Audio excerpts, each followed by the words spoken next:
आज हम बात करेंगे कि सीए फर्म में 1 अप्रैल से लेके 31 मार्च जो भी आपका फाइनेंशियल ईयर होता है उसमें आपका क्या क्या वर्क होता है।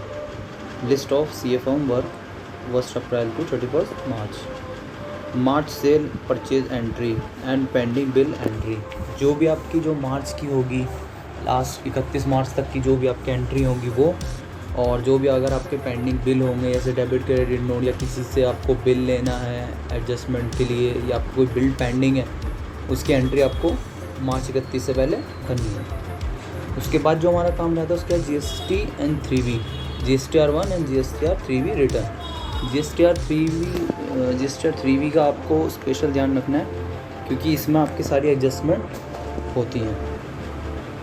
एंड उसके बाद है एनुअल ईयर का adjustment last GSTR 1 and GSTR 3V में। जो भी मतलब आपको भी मैंने बताया कि 3V या 1 में जो भी अगर आपको पूरे साल भर का एडजस्टमेंट करना है, अगर आपको वो उसी फाइनेंशियल ईयर में शो करना है तो लास्ट मार्च तक में शो करना है, तो लास्ट मार्च की रिटर्न में आपको उसमें ऐड करना है GSTR 1 और GSTR 3V में। अगर कुछ भी आपके पेंडिंग बिल हैं या किसी की ITC आपको रिवर्स करनी है, कुछ है, आप चाहें तो उसे बाद में भी रिवर्स कर सकते हैं, लेकिन अगर आपका उसी फाइनेंशियल ईयर में शो हो तो वो बेटर रहेगा।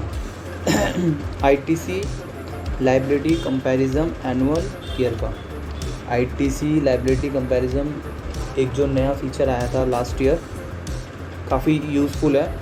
जो भी आपका फाइनेंशियल ईयर का GSTR 1 और GSTR 3V की जो GSTR 1 की जो भी आपने रिपोर्टिंग की है वो GSTR 3V में भी आपकी शो होती है, तो उसका कंपैरिजन कर लेते हैं। जैसे कि कुछ अगर आपको मिस मैच आ रहा है 1 रुपये का 2 रुपये का, जो भी आपका मिस मैच आ रहा है तो आप उसमें जा कर के टूल का यूज़ करके आप देख सकते हैं।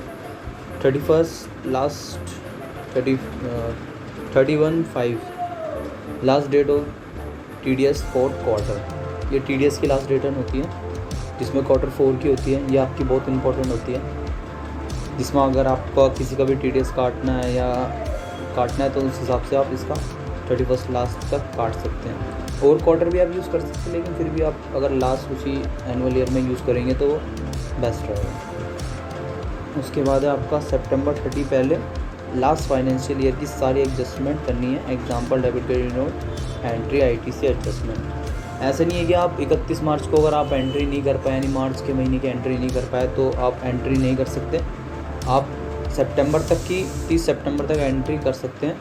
जो भी आप करना चाहे एडजस्टमेंट जो भी हो, डेबिट क्रेडिट नोट या आपकी कोई भी ITC रिवर्स करनी हो या कोई ITC आपको लेनी हो, क्लेम करनी हो, कोई बिल हो आपका, उसकी आप एडजस्टमेंट 30 सितंबर तक कर सकते हैं। उसके बाद जो आपका पीरियड रहता है वो 31/12 ITR का लास्ट डेट जो थी 31/12। उसके बाद आपकी लेट फीस वगैरह लगेगी, फिर आपके CA फर्म में काम चालू हो जाता है 31/12, क्योंकि लेट फी कौन ही पे करेगा, वैसे भी इतना टैक्स बन ही जाता है। तो लास्ट तारीख तक काम स्टार्ट हो जाता है ITR का। उसके बाद है 28/2 से पहले